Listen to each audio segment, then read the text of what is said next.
Hi there, my patriotic friends. I have been eager to speak with you this week.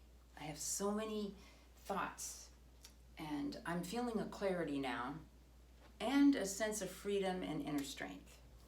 So there's lots to talk about, lots been going on. I'm past the depressed stage. As you know, I was going through some difficulties. But let me talk about that. So first let me say concrete actions that I'm taking. So one of the things I've done, and I can do this, because I'm not giving any more money to Caltech for their science there, and I'm not taking a lot of trips, so I have more funds to do things like this. I am giving money, sending money to various Republicans who spoke out in Congress and who are getting viciously attacked. We need to show them our support.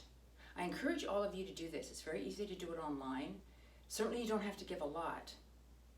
Give $10, give $15, give $20 to the ones that you particularly want to support, because they see it as support out there around the country for what they're doing.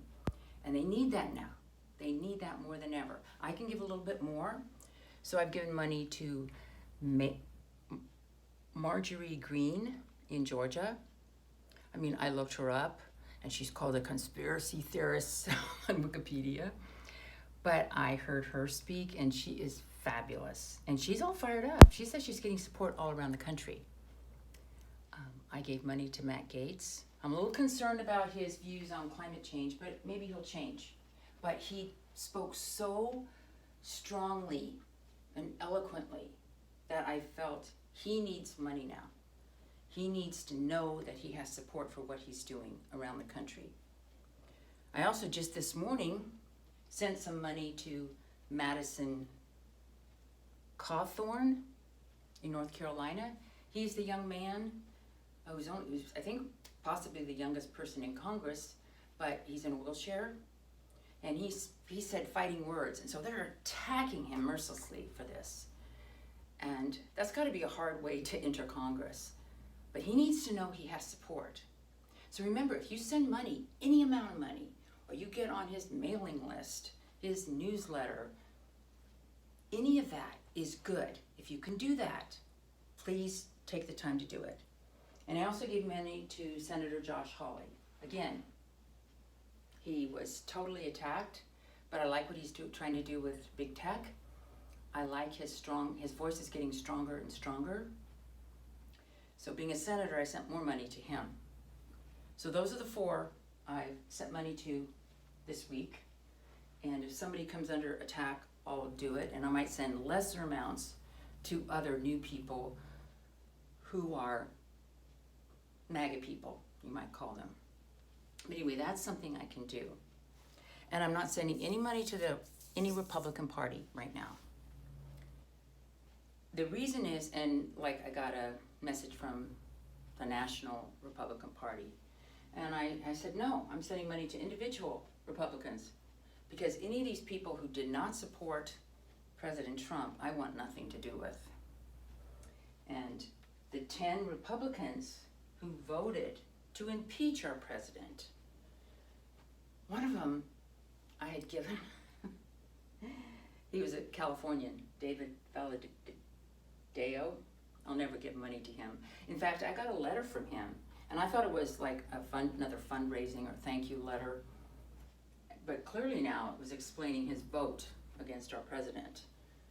Well, forget that. Now in California, it's very hard to get Republicans in the House. So I'm not necessarily active against him. He's the one, but when I get another letter from him, I say, I will not support you because of what you did with President Trump. I mean, how idiotic can you be? But anyway, so that's some of the actions I'm taking. So I'm letting any Republican Party organization know that I don't want to give to them, because I want to know who are the Republicans that they're supporting. And I want to give to individual Republicans. So I highly recommend you do that. And get on their newsletters too, because that's the way they can communicate with you. And then they'll know they need this support right now. They need this support right now. Okay, so that's one of the things I've been doing. Now, I'm also supporting more younger people. Because one of the things I've noticed is the younger people tend to have energy. They're ready for this fight. A lot of the older people are more pessimistic. And part of that has to do with, as somebody who's getting older, when you get older, you get more tired. And sometimes you can get very negative. Like, oh, what's this country coming to? But on the other hand, if you're older, you also know what it was like before. And it's never been really super good, okay? What's happened now is things are so good that they're like made up problems. And there will be more problems. So it's a different world, but I'm feeling very hopeful. Now, and let me mention one thing about Toni. And Toni, I hope I'm pronouncing your name right. Mascherin. Mascherin. She's a retired dentist and very active in North Carolina GOP politics. And what she said is, saving my career is my job in retirement. And the last 2 weeks, I've pinned her tweets because they're so good and so informative. And Toni, I am honored that you're on this channel because we are all inspired by you.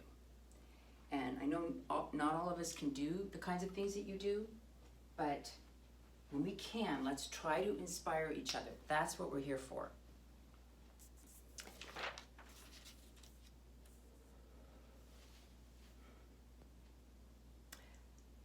Let me tell you about my my breakthrough this week.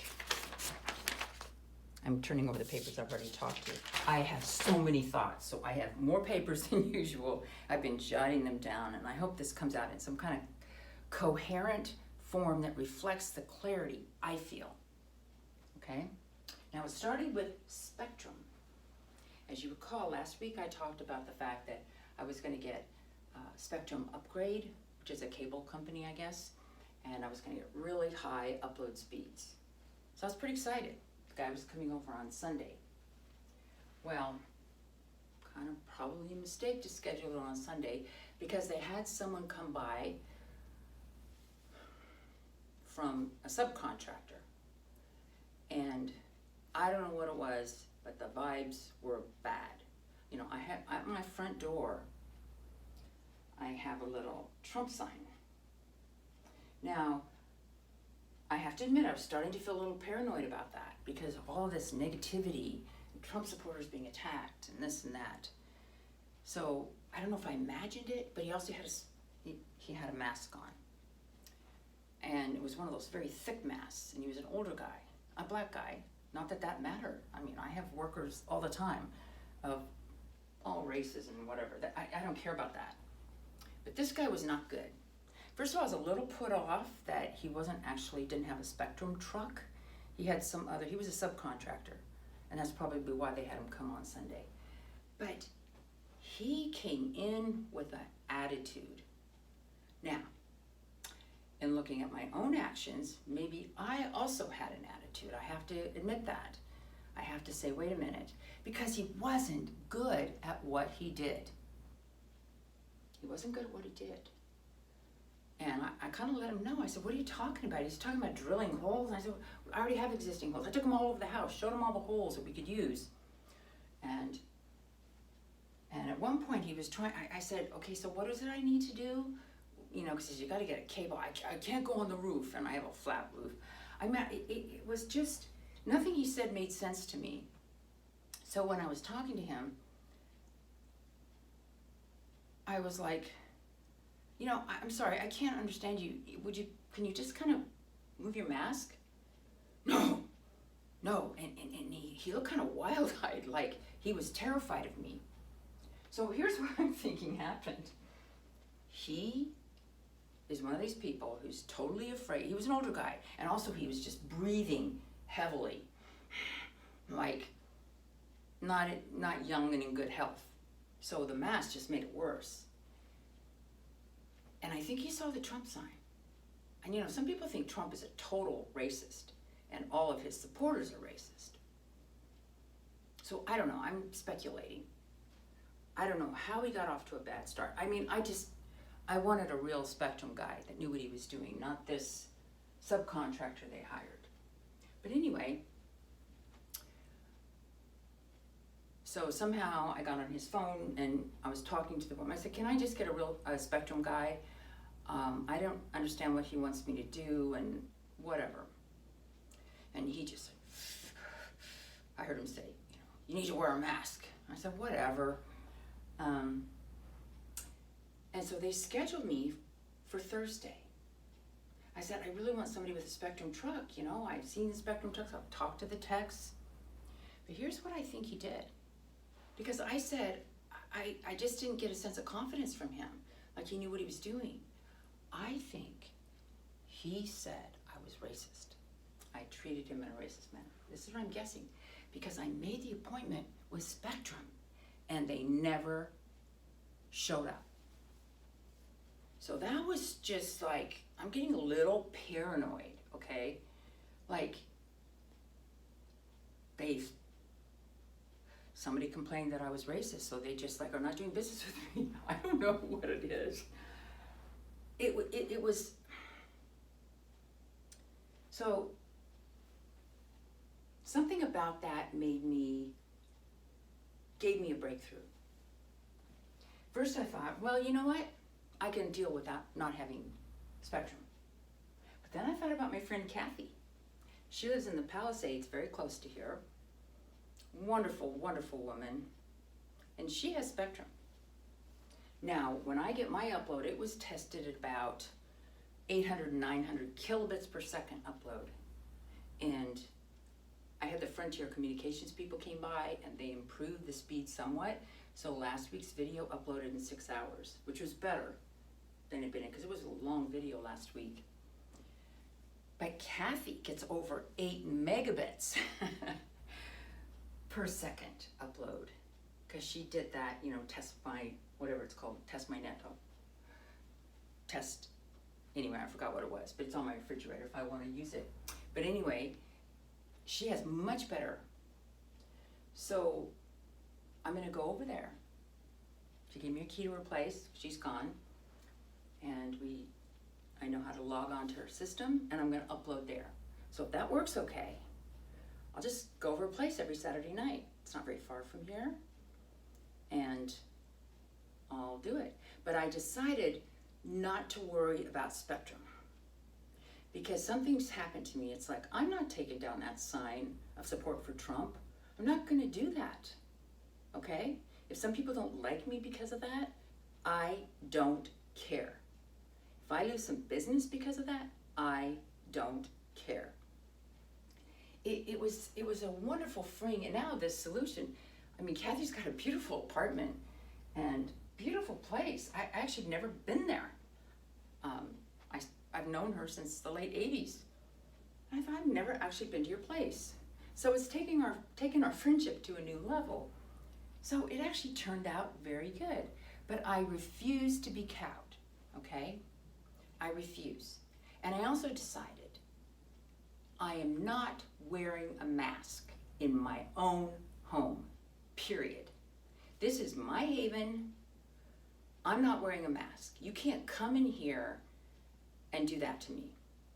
I understand if I go into your store and you have a thing about masks, then I'll reluctantly wear a mask.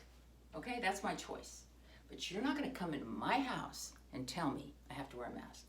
I mean, since this whole thing started, I've had so many people come into my house. I always tell them, you know, you don't have to wear a mask, and most of them take it off. I don't have any problems. Like every 2 weeks, I have the maids come. These 4 Hispanic women, they're so sweet. We all hug. I love it when they come over. They're just sweet, wonderful women. And, you know, They don't care. I mean, I've had so many people come over, and workers. But now I've decided if a worker wants to wear a mask, let them do it. So I have a different view about masks now, because before I was thinking, why are they wearing a mask? Blah, blah, blah, blah, blah. But I heard something interesting when I was in the park. And let me see if I can find where I wrote that down. I mean, these leftists are not happy people. Let me just... So what happened is, I overheard a woman with her friends, and she had a mask on. And she's saying, what are you gonna do when like 1 in 3 people here are not wearing a mask at the park? So in her mind, we are awful. We need to wear masks. We need to understand the gravity of this or whatever. But they don't know what to do because too many of us are not following the rules. And that's why I think it's important not to wear a mask outside, okay? If you just conform, you are feeding that narrative. But I also, because of this, have decided if they leave me alone, I'll leave them alone. If you want to wear a mask, I used to be a little bit like, why are you wearing a mask? I mean, I had a little bit of an attitude. I don't have that anymore. In fact, I've gotten much more live and let live. Because I see what the left is doing, and I don't like it. And so if people want to do that, even if they want to have their kids wear masks, I don't agree, but I'm not going to say anything. I used to be like, wow, you're having your kids wear a mask? No, if that's what they want to do, and many of them, so now I'll make eye contact, sometimes we'll smile, we'll say something nice to each other, even if they have a mask on, because those people are leaving me alone, okay? So I respect that, and if they feel more comfortable wearing a mask, let them, but I'm not gonna do it, okay? I'm not gonna do it. Unfortunately, nowhere in my area are they writing up citations, but even if they did, I'm sorry, I would just pay it or give my fake name, but I would not, I'm just not going to comply, except where I have to. But you know, I'll chat with people about it, like I had to go to the bank to get some cash, and I couldn't even pull it below my nose. And I thought, okay, it's my choice, don't, because I used to feel I'd make myself miserable because I just like dystopian nightmare. I had all these weird, horrible thoughts, and I just thought, no, I can do this, I can do this.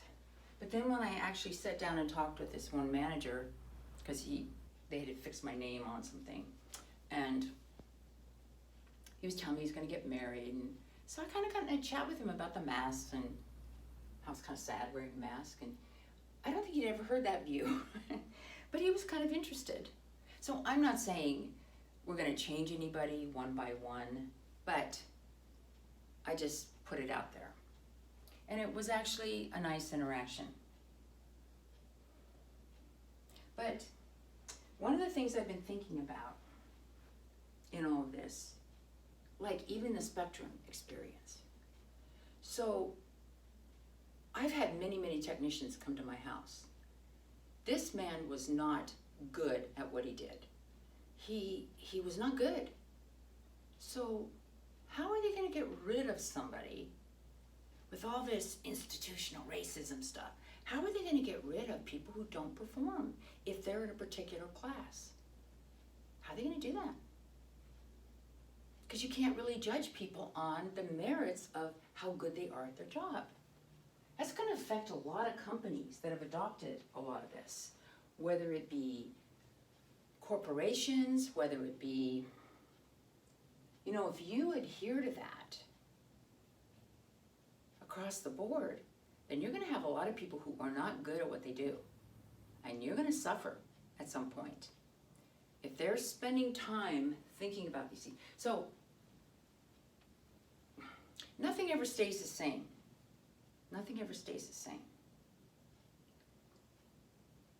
Let me talk for a minute about impeachment. What does impeachment mean? It used to be impeachment was a big deal. But what have the Democrats done with their two impeachments of President Trump? On nothing. They've made it just a political stunt. It doesn't have the meaning it once had. Okay, it's just political retribution.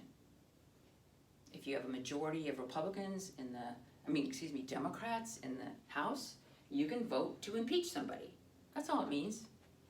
So who cares? It's like a badge of honor. And another thing, this was before I had my mindset change. I was hearing about certain corporations,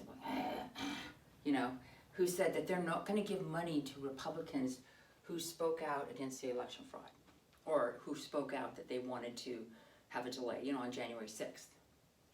But then I was thinking,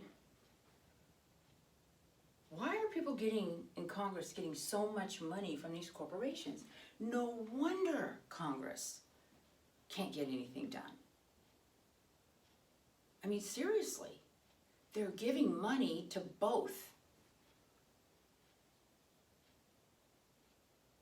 So that's going to free certain Republicans in the House and in the Senate.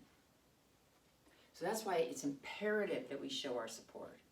And now I'm wondering, how important is that money anyway? I mean, really, how important is it? Because now there's other ways. You don't win by just running political ads. That doesn't cut it anymore. You win by other means, by grassroots support. I mean, Bernie Sanders showed that. He got all these small donations from across the country, and he built up support that way. But it really was interesting to me that they were giving money to all these Republicans, the kind of Republicans we like, and they decided, we didn't like what you did on January 6th, so we're not going to give money to you. And they were making announcements. Really, Congress has been bought and paid for. So that'll change too. And then let's look, there's just so much to say. Okay. So let's talk about the tech censorship. Oh boy. I mean, the way I see it, of course, I'm older. So these guys that are running these companies, these tech billionaires, they seem like punks to me. So I feel kind of scorn at their, I don't know, what do you want to call it? Stupidity. I mean, really short-sighted. It's like a celebrity who's caught up in their fame and their power, and they think it's always going to be there. And it's not. It's not. Because you have a thing, called branding. And there was some advertisement on TV, and it had to do with Google. I mean, it was an advertisement for some service that, you partners with Google. And when I saw the name Google, my first thought was, ugh, ugh. Companies take a long time to build up goodwill. And my first thought was negative. I saw some movie being advertised that Tom Hanks is in. I used to think, I like Tom Hanks movies. But I saw his face, and I thought, no way, not watching it. I mean, Tom Hanks has ruined his brand for me.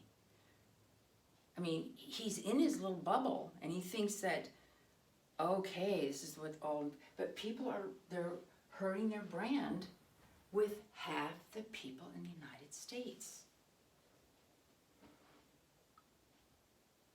Now, on the other hand, look at someone like Elon Musk. I don't really like that guy. He's independent. I'm liking certain stars, either the ones that don't say anything or who I hear are conservative. Now, maybe the leftists don't like him, but the leftists can only go so far. I don't care about those people. Now, the branding, let's take something like Facebook. It took off, but I remember when there was a thing called MySpace and Facebook. There were two of them. It wasn't that long ago. Okay? That's why if you can get off Facebook, I recommend that you do. Now, I know there's a disagreement in certain circles, like with Twitter, because I deleted my Twitter account. Like, no, we still need Twitter. No, okay? If they're going to do this kind of stuff to us, don't give them our business. Make them irrelevant. Make them just be a little, I don't know, left-wing echo chamber. I don't care. But I'm not going to live by their rules. We'll find other ways. We'll find other ways. Now, I also think that they are hugely creating a problem for themselves in the whole antitrust realm. I mean, what they tried to do to Parler and what they've so far done with Parler, that is that is collusion and antitrust 101. Because Twitter, I mean, Parler is a competition to Twitter. Oh my God, okay, they're getting in huge trouble that way. But what I also think is interesting is how shocking it was to other countries in the world when Twitter and Facebook took down the President of the United States.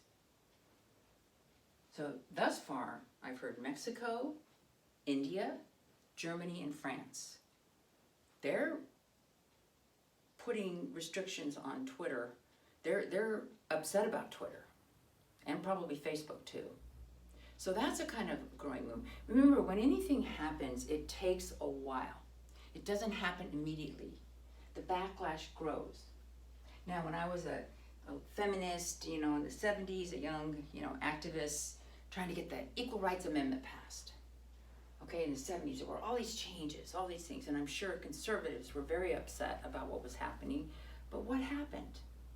Phyllis Schlafly, whom I like now, but she was considered awful in the circles I ran in the early 70s, in the 70s, she managed to get the Equal Rights Amendment stopped when it was almost passed.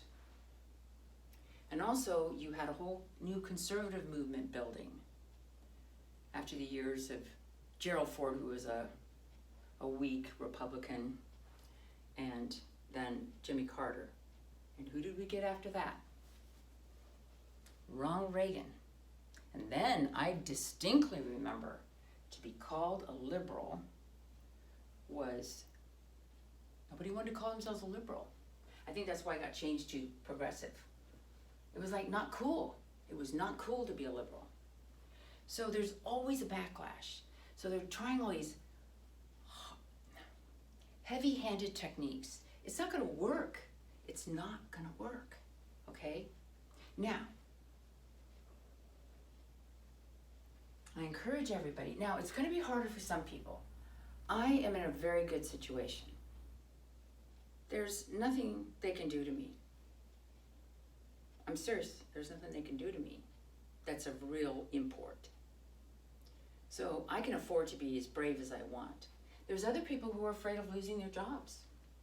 Just got a text from my longtime friend, Pamela LaChapelle, and her daughter, who's 28 years old, she got,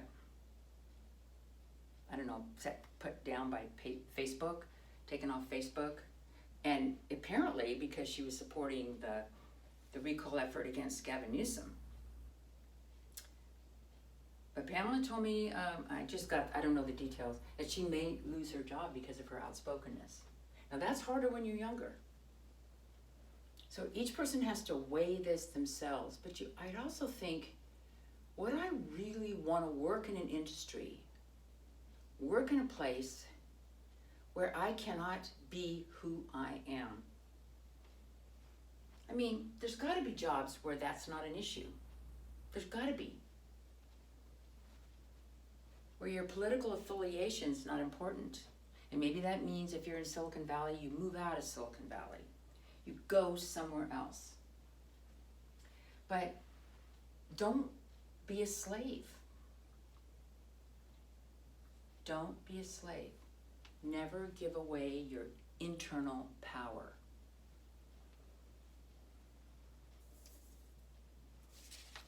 Here's another thing, and I'm speaking for myself here. In all of these cases, I'm speaking for myself, because all of us have to come to terms with this in some way. But I don't see it as so negative right now. I've picked up a lot of things this week, both techniques and insights that feel important to me. So I'm not saying they're going to necessarily be important to you, but something to think about. What's happening now that seems so blatant, so awful? I saw this happen first with the with the climate alarmism. I saw really good scientists, good solid scientists. And it was interesting, they tended to be kind of quiet and non-bombastic, people of high character, who were basically threatened with losing their jobs, who were harassed. It was awful for me to see that. And I've been rereading through my journals, which has helped me a lot. I'm rereading around 2014, and it was in late 2014 when I really became outspoken. I started to become outspoken, but it was scary. It was scary, like to speak out about this. And I was very much inspired. What I think got me more, I tend to be, it becomes personal to me. When I see a person of good character, who's really working hard for something, and whom I think is smart and doing the right thing, I get very protective. So John Christie at the University of Alabama, there was an article about him in the New York Times. This is before the New York Times went full bore lefty. But they got a lot of flack for this article because it was actually a very good article. And it just talked about how he was a climate scientist from way back when. He actually grew up in Fresno, where I did. And I contacted him after that because I was concerned for him. And he sent me a lot of good information. And we talked on the phone a couple times. But he was somebody I very much admired. And I think now he's kind of stepped back from all that. Probably what did it for him was somebody threw a brick through his window at one time. And I think it just got to be too much. He's still working there. But I now know 2014 was when I was doing it. But then I was reading how in New York City they had this huge climate alarmism march of people. So the left just picks new causes all the time. So it's one thing after another. Now it's institutional racism, it's cops, or whatever. But, it's, the world's gonna come to an end. Now notice what's key about a lot of these things. Excuse me, dry throat. Notice what's key about things that the left is afraid of. Well, maybe not so much institutional racism, but certainly in terms of COVID. Some of these people are really, really afraid of COVID. Yeah, to me it's like a really, really bad flu. And remember, flu kills people. Flu kills people. But a lot of people get it, and they get over it. They don't even feel as bad as you feel when you get the flu. But it's very interesting to me how fearful people are. Oh, I have a tickle in my throat. I hate that. I can't pause this and get rid of it because I don't know how to pause this video. Once I pause it, it's stopped. I don't know how to add it. So just bear with me, folks. So anyway, when I think about people who consider themselves a victim, who are so upset that, oh, these Trump supporters, we got to get rid of them. I mean, are these people really happy? I don't think so. They just go from one cause because they're looking to the outside world to change, to fix themselves internally. That's what I believe. That's what I believe. Because it's not normal to do that. I know that. That's what drove my activism early on. But if you're like okay with yourself, yes, you can work towards certain things, but this idea that this outside world has to conform to something, I don't think that's a healthy way to live. Because, I mean, all the things that I've read, spiritual literature, self-empowerment literature, even people, I mean, I've never been addicted like where I go to AA or something like that, but they always say, don't blame others. You take responsibility yourself. And certainly Eckhart Tolle, which I've read a lot, Joel Goldsmith, sort of the mystical writers. I would call Joel Goldsmith mystical Christian writer. It's all about looking to yourself. Because the outside world reflects yourself. So I've reconnected with that, and that's giving me power. It's giving me power. And one of the things I have noticed, oh, let me just say one more thing about the tech companies. I'm glad this is coming to a head now. Because these tech giants haven't been in power that long. Decade and a half. So many of us remember what it was like before they were here. And young people are sort of used to it, and they take it for granted. But if you're kicked off it, or if you don't use it so much, well, look at all the people who have advocated for take time off social media. Don't constantly be looking at your phone, right? So I'm glad it's happening now rather than say 10 years from now, when we have become more and more dependent on social media. I mean, there's time to make changes and get other platforms. By the way, that does remind me that who I listen to is very important, because I was listening to, I've changed how I listen to things now. Let me explain.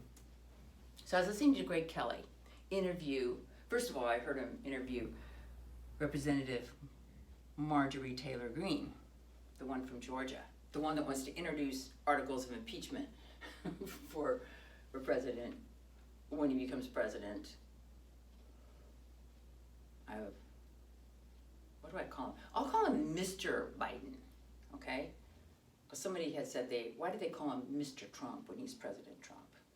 So I'm just going to refer to him as Mr. B.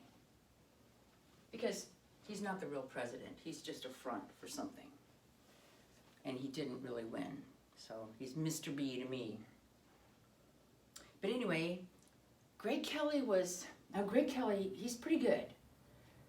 But I think this one night I was listening to Greg Kelly, then Grant Stinchfield, and then this new guy, Rob something, I forgot his name, but right after that. And I thought, I don't need to keep hearing about what this person did and what that person did, because that can create paranoia inside me. In other words, this bank is stopping, they're saying they're not going to do business with President Trump, or they're not going to do business with people who do this. And you can just start feeling like, oh my gosh.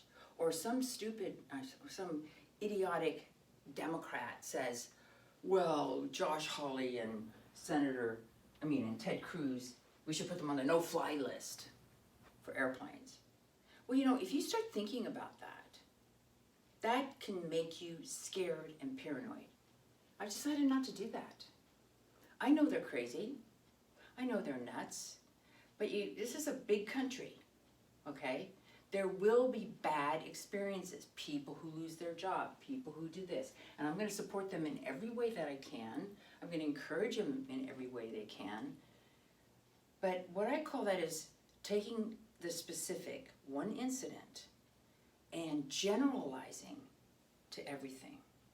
If you do that, you're going to be unhappy. And let me tell you why I believe our brains work this way. I know many of you have other beliefs, okay, but I definitely believe like evolution and stuff like that. But in any event, whatever you believe, I'm sure most of you understand that we were at one time hunter-gatherers in groups of around 30. We were in small groups of people.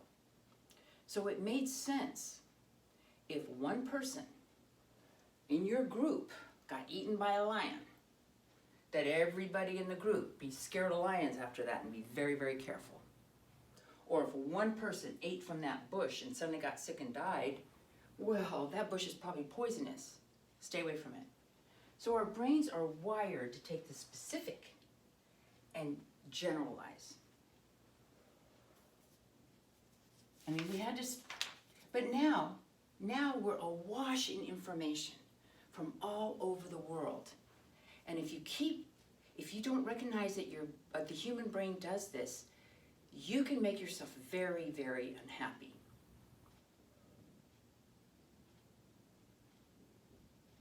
And so in many of these programs, I've decided, first of all, I've never watch it at night.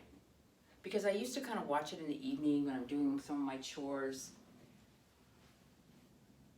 But what would happen is, it was creating an unconscious anxiety. I didn't realize how it affected me, but I'd wake up like at 3 o'clock in the morning because my brain, unconscious brain, was processing all of this, and I'd wake up with a pit in the middle of my stomach, okay? So I thought, okay, I'm not watching this at night.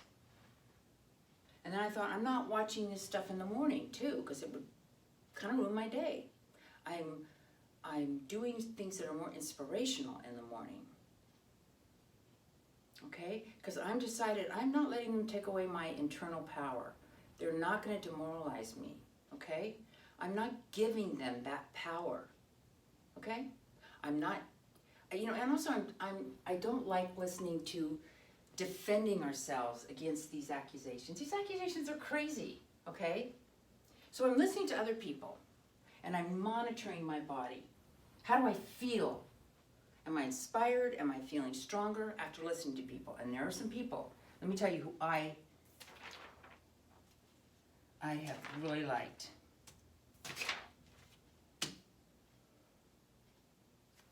Okay, Dinesh D'Souza has a new podcast. He does it daily. Now, I like that. I like listening to him. He's a little more intellectual. He gets insight. I enjoy listening to him.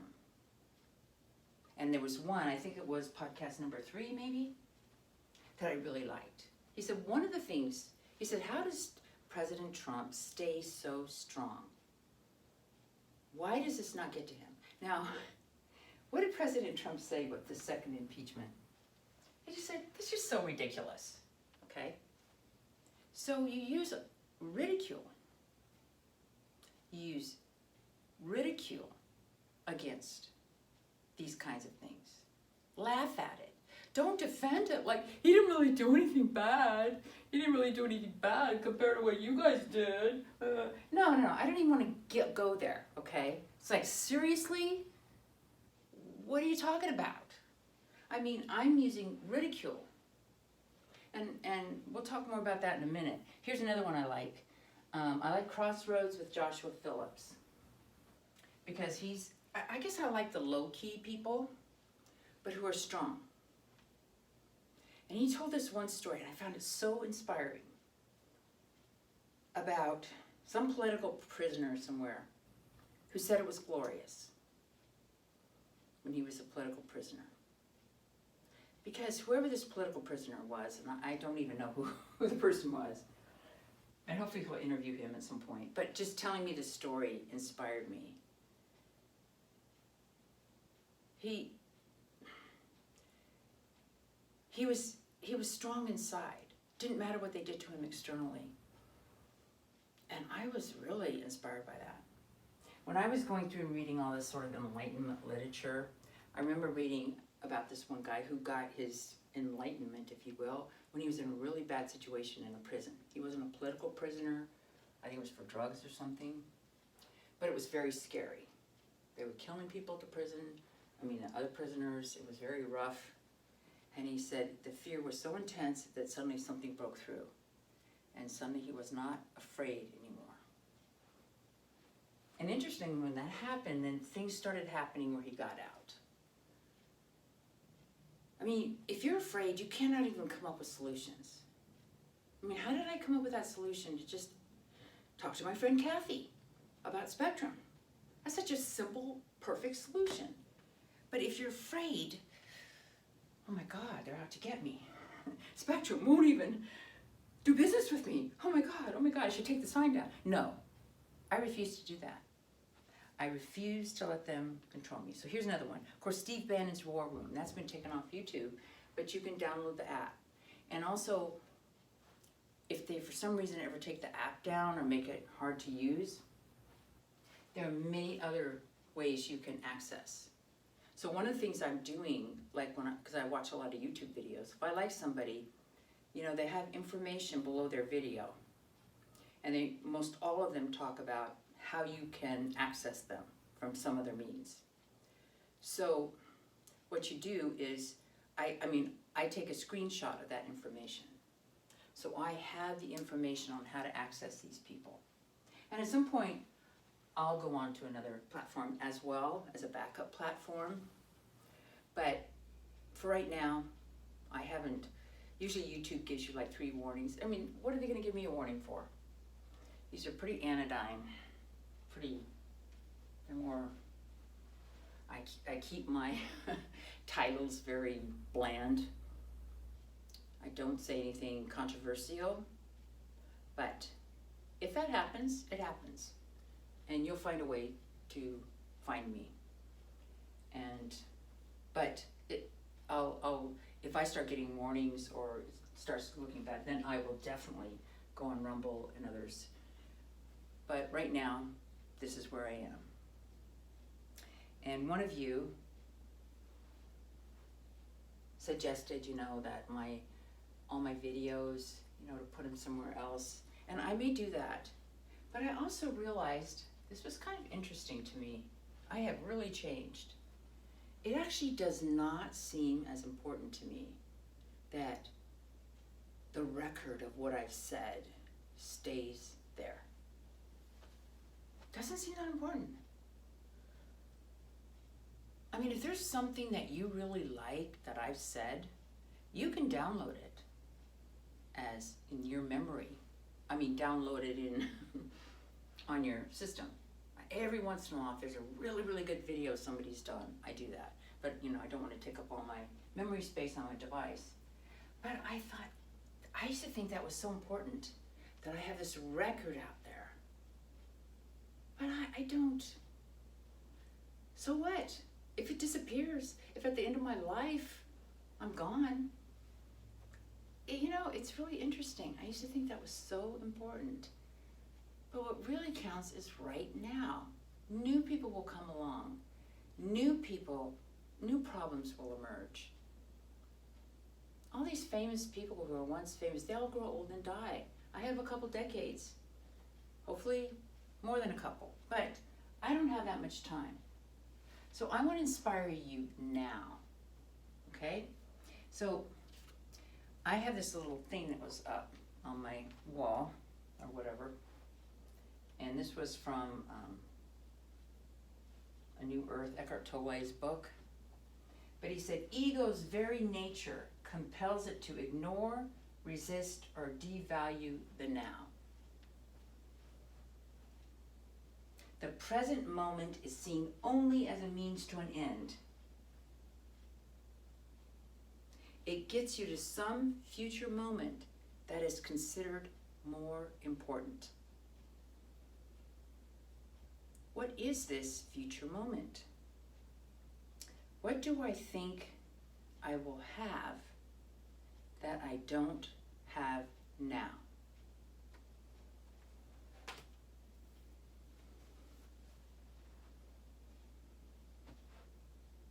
Let me ask you this. Just let me think about it. What would be your perfect world? What would be your perfect United States? What would be your perfect life?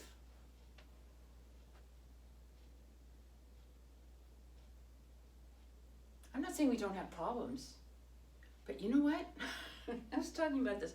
I really enjoyed all my conversations with Robert yesterday. That's my stepson and really good friend. He helped me a lot. Just because he's a good listener, and he always has interesting takes on things. And when we were taking our walk at the end, he said, so oftentimes when he's listening to me talk, he'll repeat back to make sure he understands what I'm saying. So he said, Deborah, when I was saying, I don't like it when people say, I fear this, and I worry about this, and all these terrible things are happening to our country, blah, blah, blah.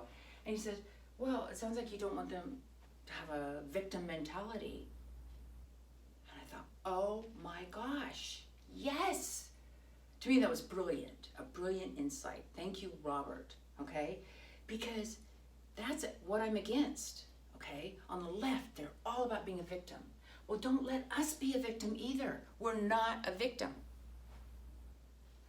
Let me get back to Greg Kelly for a moment. Because I notice sometimes the talk show hosts, they're more constrained. They can't say as much.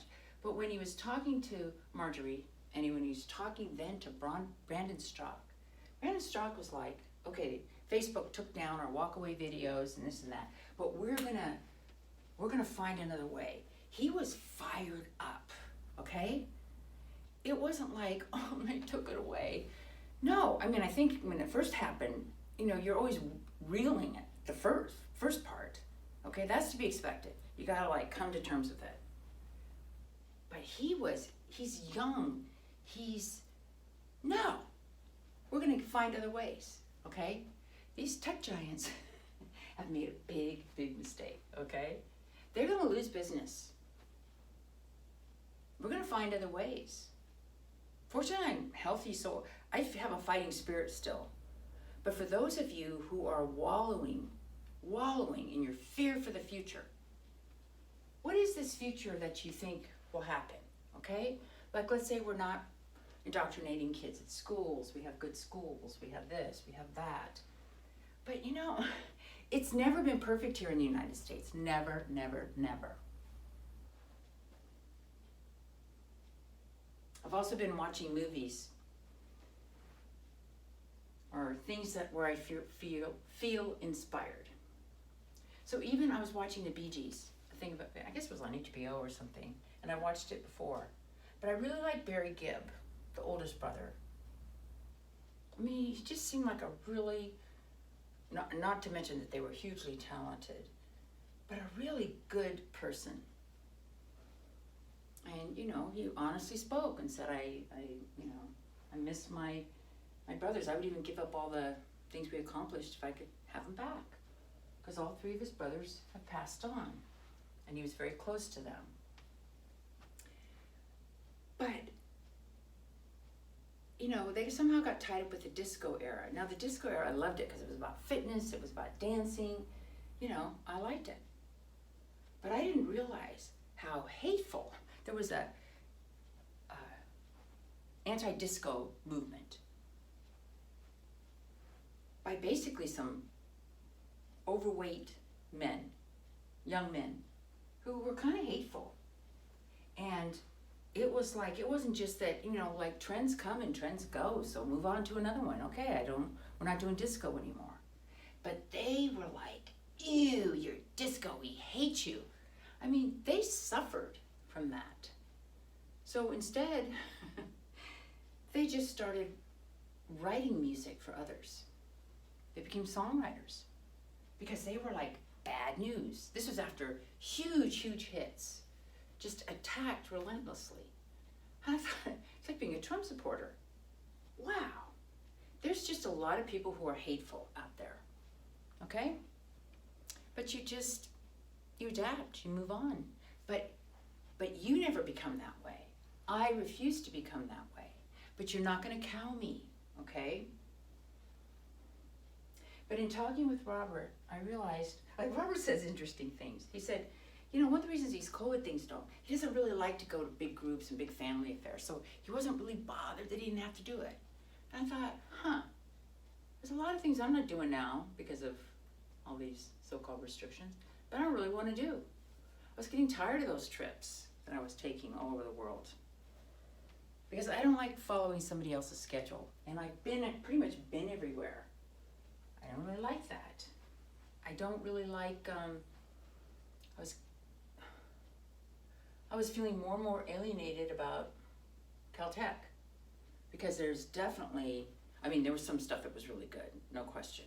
But then there was other things that just like, okay, I'll speak out a little bit, but I don't like this kind of globalist, really anti-human sentiment that I was seeing more and more.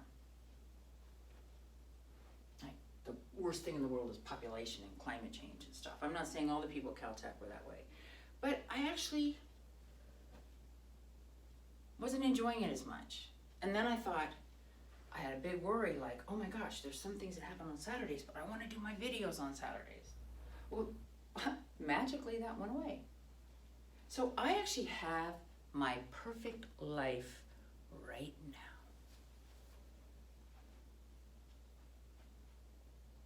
My perfect, even now with all that's happened.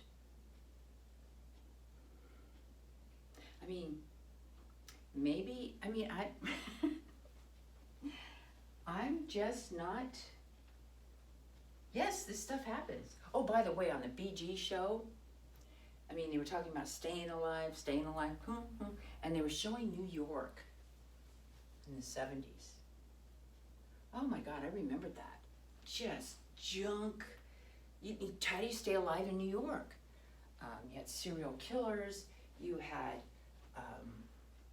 people getting robbed and murdered, horrible ghettos, crime through the roof. And then, thanks to Rudy Giuliani, they got that city cleaned up. So all these young people, they don't know what it's like, okay? They don't know what it's like to be worried about how do you get gas in your car? What happens if the heating gets turned off and it's cold in the winter? They don't know anything about that. They don't have to worry about when Robert and I are, we're walking at night. We walk through the neighborhood. We're not worried about crime. We fixed a lot of problems. And maybe some of those problems have to come back. But now we know how to fix it. And maybe all of this overkill is going to make a difference. I don't know. But I'm not saying I fear what's going to happen. When people say, oh, we're going to go to socialism, I don't think so. I don't think so. We've got these two forces working in our country. We need to be strong. We need to set our agenda. We need to show our market power. And we'll figure it out. But I think it's going to be kind of the younger people. And we need to, let's come up with our own terms. Now, when I was involved in the women's community early on, the feminist community, and I'm pro-life now. But back then I was pro-choice. And pro-choice was an excellent marketing term. Because who's not against pro-choice? Okay? We could even use that term about pro-choice. I'm pro-choice regarding vaccinations. You should have the choice. Okay, let's take the language and use it to our benefit. Okay? So, one of the things I'm going to do if I come across someone who wants to talk, I don't mess with people. I know some of you argue with relatives and you think if you present the facts that you're going to change their mind. Well, I'm sorry, that doesn't work. I'm a little tired of, I have all these newsletters about how wrong all the climate alarmism stuff is, all the articles, all the information. Why are we still discussing this, okay? Around 2008, a lot of this stuff came out, and you had a lot of people who recognized that it was a scam. But we're still teaching it to kids. So just making factual arguments doesn't do it, unless somebody's interested, okay? If they're interested, then yes. But one of the things is, I'm thinking of questions like, so you just believe in submitting to whatever the authorities tell you to do? You like having our tech overlords? You want corporations and tech billionaires to decide what you can say? You want them telling you what to think? How long are you willing to wear masks? And how long are you willing to be shut down? I mean, just ask questions. Like, where does all this go?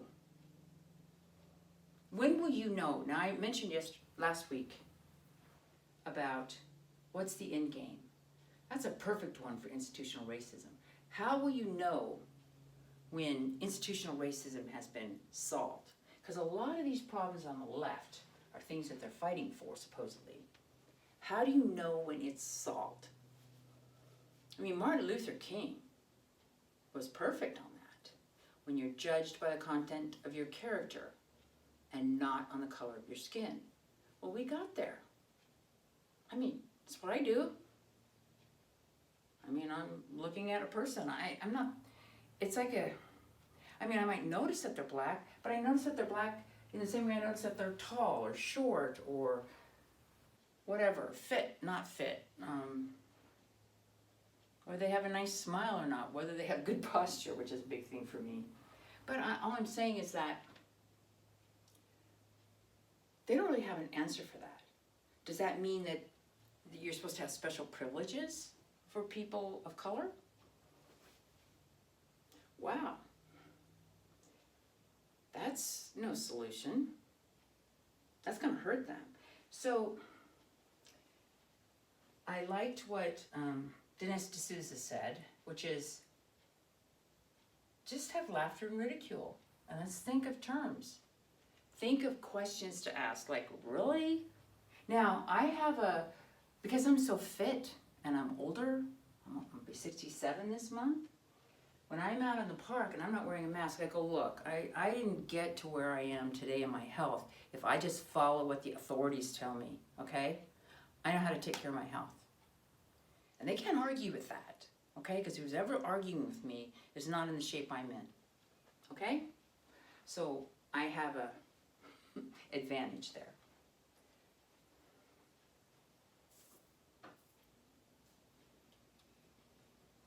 By the way, I just listened to an interview from Matthew McConaughey, the actor, with Jordan Peterson. Excellent. So I just got his book. He's written in journals, and he did it differently than I did. He actually took his journals from, I think he said, anyway, he's like 50 or something now, but he would go off to a solitude, in complete solitude, and take his journals with him and nothing else, and read them. See, I'm finding it very helpful to read them, but to read them all at once would be huge. I like reading them and then pondering it because I'm getting so much insight from doing this. I don't even know how I would do it without having my journals. Because for one thing, I see how much freer I am now, how many things I have healed. But it requires you to look at yourself. Look at yourself. And try to say, well, wait a minute, what's going on? Okay? And I love that. But right now I have my perfect life. I have my perfect life. This is what I want. I've always kind of wanted to have my own schedule. I don't know how long it's going to last. I mean, life isn't forever. But I have some beautiful people in my life, not a ton of people, because the more people you have, I mean, one of the things I struggled with before is if you make too many friends, you know, you got to keep those friendships up. You got to do this. I deeply value the people in my life right now. Doesn't have to be a lot. And I value you, okay? Now I recognize that could be taken away. Some of you will leave, but I know the ones that have stuck around who like the kinds of things I talk about. This is great, and I'm delighted to talk with you about this because I see a way forward. I do see a way forward. Another good one is Debbie Jorgata's America, Can We Talk? Okay? These are ones that I like. I'm looking for ones, and there was one Bill Whittle that Malcolm sent me. Thank you, Malcolm. A link to where he just talked about being a warrior and fighting. And I was inspired by that. Now, Bill Whittle has like an angry persona. He's mad. And that's okay. Some people need anger to keep them going. I don't want to be angry. Okay? You can see two of me. I like that. There's two of me. I don't like that. That's not for me. So I'm not necessarily saying that what I do is what you're going to do. But I'm interested in your strategies, okay? I think it's imperative that we not get discouraged or demoralized. That's what they're trying to do, okay? Maybe that'll help you, just thinking that way. They want to tear us apart and demoralize us. It's not going to work. It's not going to work. So, on that note, I'm now gone almost 1 hour and 7.5 minutes. If you get this video early, that means it worked uploading at Kathy's. If you get it later tonight, well, we're talking about Pacific Standard Time, because it's now 4:15. It'll take me a little while to get to Kathy's, but I should be able to upload in less than an hour. We'll see. We'll see if it works. If not, I'll keep working on whatever I need to work on to fix this. But I am not going to worry about Spectrum. So I'm happy. I've never been as happy as I am now. Believe it or not. Never been as happy. And I'm keeping my Trump sign up at the door. Talk to you next week.